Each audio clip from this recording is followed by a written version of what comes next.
नमस्कार, मैं रहबर सी बारी। आज के इस बुलेटिन में बात होगी बिहार में इंडिया गठबंधन के बीच हुए सीट शेयरिंग के सुलझे मामले की, मुख्तार अंसारी की मौत को लेकर मचे सियासी घमासान की, बैकफुट पर आई एनडीए गठबंधन की और अंत में बात होगी कि क्या वाकई निष्पक्ष ढंग से चुनाव संपन्न हो सकेगा।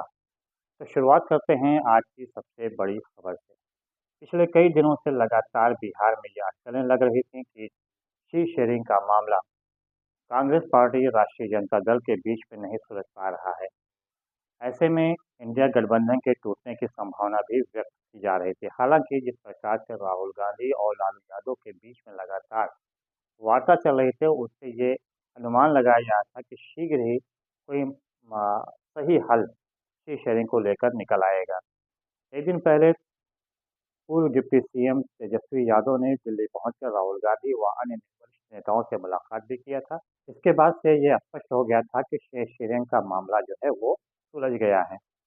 आज यानी शुक्रवार को प्रेस कॉन्फ्रेंस करके इस बात को स्पष्ट कर दिया गया कि बिहार में सीट शेयरिंग को लेकर पूरा मामला सुलझा लिया गया है। 9 सीटों पर कांग्रेस पार्टी चुनाव लड़ेगी, जबकि 26 सीटों पर राष्ट्रीय जनता दल, जबकि 5 अन्य जिसमें लेफ्ट की पार्टियां हैं वो सब चुनाव लड़ेंगी। हालांकि देखा जाए तो सीट शेयरिंग के मामले में राष्ट्रीय जनता दल का पूरा दबदबा रहा था, लालू यादव का पूरा दबदबा रहा। जिन सीटों को चाहा लालू यादव ने अपने लिए हासिल कर लिया और कांग्रेस पार्टी जिन सीटों को मांग रही थी उन सीटों को उससे जल्द नहीं हासिल हो सकी। इन सबके बीच में एक जरूर बात सामने आई कि पप्पू यादव, जो जिन्होंने बीते दिनों ही अपनी पार्टी का विलय कांग्रेस पार्टी में किया था, उनको बड़ा धोखा मिला और जिस सीट से पूर्णिया सीट से वो चुनाव लड़ने के लिए गए थे, वो सीट राष्ट्रीय जनता दल ने अपने हाथ में लिया, जहां पर सीमा भारती को प्रत्याशी राष्ट्रीय जनता दल ने बनाया है। अब यहाँ पे सवाल उठता है कि पप्पू यादव, जिनको जो पूर्णिया सीट से खुद चुनाव लड़ने का ऐलान कर चुके थे, अब वो क्या करने जा रहे हैं।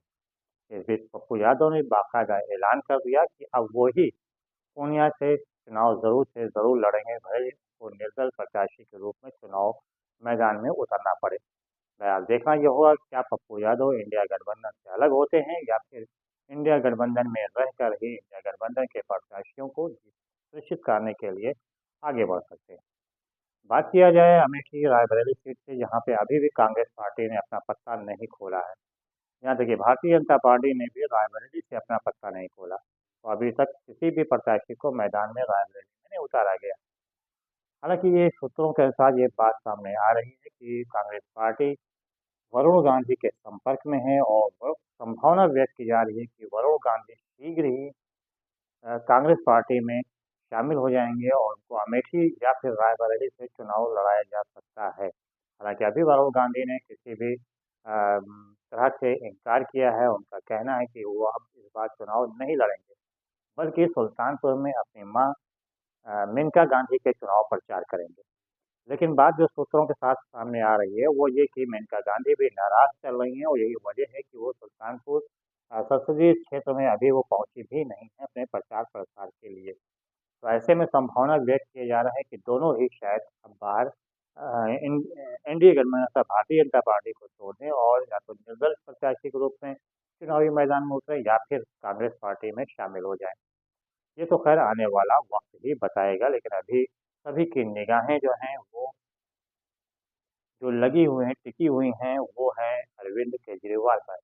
क्योंकि अरविंद केजरीवाल मौजूदा समय में ईडी के रिमांड पर हैं और अरविंद केजरीवाल ने जिस प्रकार से एक दिन पहले कोर्ट में अपनी दलीलें पेश किया था, प्रस्तुत किया था, उससे ईडी और यहाँ तक कि केंद्र सरकार भी सवालों के घेरे में खड़ी हो गई थी। बहरहाल देखना ये होगा कि 1 अप्रैल को ईडी के कोर्ट ने, जबकि 2 अप्रैल को हाई कोर्ट में सुनवाई होनी है। ऐसे में क्या अरविंद केजरीवाल को जमानत मिलती है या फिर उनको जेल जाना पड़ेगा, यह आने वाला वक्त ही बताएगा। आज का जो सबसे बड़ा सियासी घमासान रहा पूरे हिंदुस्तान में वो रहा मुख्तार अंसारी की मौत का मामला।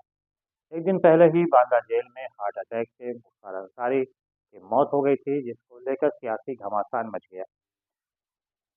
असदुद्दीन ओवैसी ने जहां एक तरफ इसे एक साजिश बताया, तो वहीं मुख्तार अंसारी के पुत्र उमर अंसारी ने सीधे तौर पर जहर देकर उनकी हत्या किए जाने का आरोप लगाया और उच्च स्तरीय जांच की मांग किया। राष्ट्रीय जनता दल के तेजस्वी यादव ने भी मांग किया है कि उच्च स्तरीय जांच कराई जाए। हाईकोर्ट के सिटिंग जज के नेतृत्व में पूरे मामले की जांच हो। इसके अलावा अखिलेश यादव, जो कि समाजवादी के प्रमुख हैं, उन्होंने भी पूरे मामले की उच्च स्तरीय जांच कराए जाने की मांग किया। बहुजन समाज पार्टी के मुखिया मायावती ने भी ट्वीट करके उन्होंने शोक व्यक्त किया और कहा कि इस पूरे मामले की उच्च स्तरीय जांच होनी चाहिए, क्योंकि ये मामला पूरी तरह से संदिग्ध है। क्योंकि कुछ दिन पहले ही मुख्तार अंसारी ने जेल से जिस प्रकार से अपने पुत्र को, अपने बेटे को जानकारी दिया था कि उन्हें मीठा जहर, स्लो पॉइजन दिया गया है, जिसकी वजह से वो काफ़ी बीमार हो गए हैं। उनको बीते दिनों ही जब उनकी तबीयत खराब हुई थी तो उनको अस्पताल ले जाया गया था। हालाँकि बाद में उनसे कहा गया आप ठीक हो और आप जा सकते हो, तो उनको जेल वापस भेज दिया गया था। हालाँकि इनके परिवार वालों ने इलाज में पूरी तरह से मनमानी का आरोप लगाया है और उनका कहना है कि ये पूरी तरह से साजिश है और मुख्तार अंसारी की जेल में हत्या की गई है। अब देखना ये होगा कि क्या वाक़ई मुख्तार अंसारी की हत्या हुई है या फिर अ, हार्ट अटैक से उनकी मौत हुई है। हालाँकि जिस प्रकार से जो बात सामने आ रही है, चिकित्सकों की तरफ से, उनकी तरफ से कहा जा रहा है कि मुख्तार अंसारी जेल में लगातार रोज़ा रख रहे थे, उनकी तबीयत लगातार बिगड़ रही थी। चिकित्सकों की टीम ने उनसे मना भी किया था कि वो रोज़ा ना रखें, लेकिन मुख्तार अंसारी ने रोज़ा नहीं छोड़ा। इसके चलते ही उनकी तबीयत लगातार बिगड़ती गई और आखिरकार हार्ट अटैक से उनकी मौत हो गई। बहरहाल आने वाला वक्त बताएगा कि क्या निष्पक्ष ढंग से इसकी जांच होती है या फिर अन्य मामलों की तरह इसे भी निपटा दिया जाएगा। फिलहाल सभी की निगाहें आने वाले वक्त पर लगी हुई हैं। आप भी देखिए, हम भी देखते हैं। फिलहाल रहमान तिवारी को दीजिए इजाज़त। बहुत बहुत धन्यवाद। जय हिंद, जय भारत। Yeah.